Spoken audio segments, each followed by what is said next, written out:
Hi. No, we're actually gonna get right into it, actually. Fuck the intro. Hi, my name is l.k.p, aka lowkeyprose, but also my first name is Keegan. We hit 100,000 subscribers. You and me. Wow. We did this. To be honest, I don't really know what to say. I don't know the right thing to say. And obviously this video is not gonna be scripted. I can tell already. I script my videos so I know what to say. If I don't, I will just ramble and like it just makes editing a nightmare. But fuck it, I'm gonna be authentic and just speak from my heart.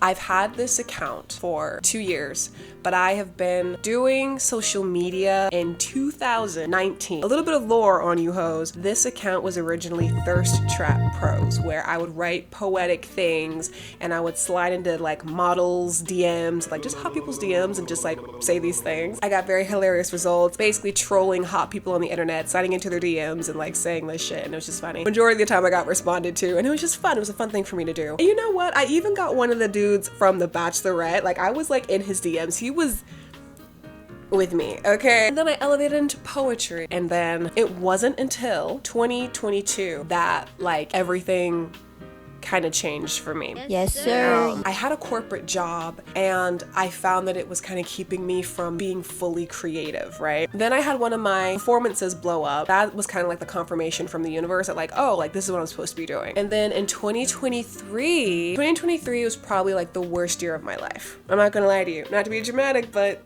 it was like the worst year of my life. I literally remember sitting in my car. I was like on my break. I was taking a long break. You know when like you have that feeling that something's gonna happen? Like and yes, I'm a Cancer. I am deeply intuitive. Like I can kind of feel when shit's gonna happen before it happens. I remember sitting in my car and it's crazy that like I recorded this. I'm sitting in my car on my Instagram story and I'm like, I genuinely don't know what the fuck is going on, but I just feel very magnetizing today. I feel very positive. I feel very like in alignment. As soon as I got back to my desk, the chief of staff comes in the office and shuts the office door. And she's like, you're being laid off. And not because of my performance, don't get it fucking twisted. I was a great employee. I was a personal assistant. The person who I was an assistant to decided to retire. So my services were no longer needed. Minutes before I said that shit was gonna happen, I shit you not. And in my car, I think I still have the voice note of me being like, oh, I am so happy that I just got laid off from my job. I feel like I'm entering in probably one of the most powerful moments of my life. I know that it's gonna happen. I felt like this was going to happen some way or another. And I hit the ground running. And that same day is when I started my YouTube channel. My editing skills, I took one bite. He was like, how is it? Can I find out? I mean, they were cute. You feel me? You gotta start shitty before you can get gritty. You feel me? Like, and I just kind of consistently started doing that, going into my TikTok, going into my Instagram. A common myth that they tell you about content creation is that like, you have to be consistent. I was not consistent. Wait, I forgot something. So before I was laid off, I was in a car accident and it was my first car that I ever had. Rip Fits, I love you, baby. And I paid for that car fully in cash. And I had to sell the car for like $350 because of how bad the accident was. It was very traumatic. Never had a car note. Not now, but now I do. Like while I was having like my new car and like how I was gonna like get to work. And then when I finally got my car, I went to the office for like 2 weeks before I was on my lunch break. And then I went back into the office and they laid me off. So at least they waited until I got my car before they let me go.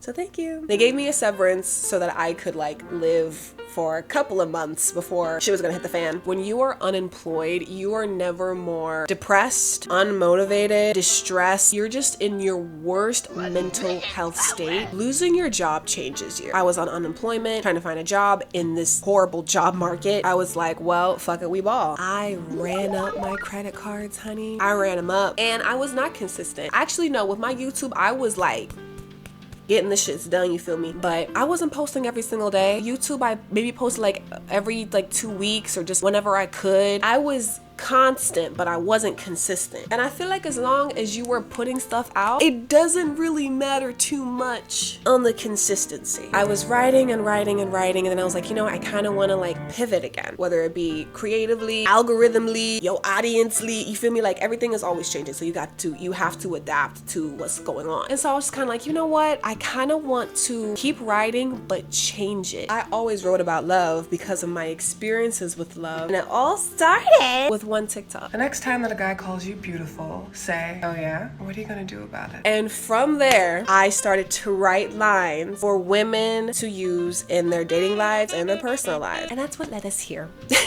I can see myself talking about love for the rest of my life. Talking about makeup for the rest of my life? No. Talking about cosplaying? No. Comedy? No. I find great joy in writing about the love that I've always wanted to experience and love that I have experienced. It's just funny how everything leads to places. Like, you'll be in the middle of something that you just want to get through to say that you've survived it. I am finally in a place of peace. That uncertainty of not knowing how you're gonna pay your bills will make you buck up real fucking quick. I'm really extremely grateful that you all are here. I created a Discord also just so we can like really strengthen the community. All I have is gratitude. I've been on YouTube forever. Like, I remember the Nyan Cat, Charlie Bit My Finger, and to finally be a creator on this platform and to finally like...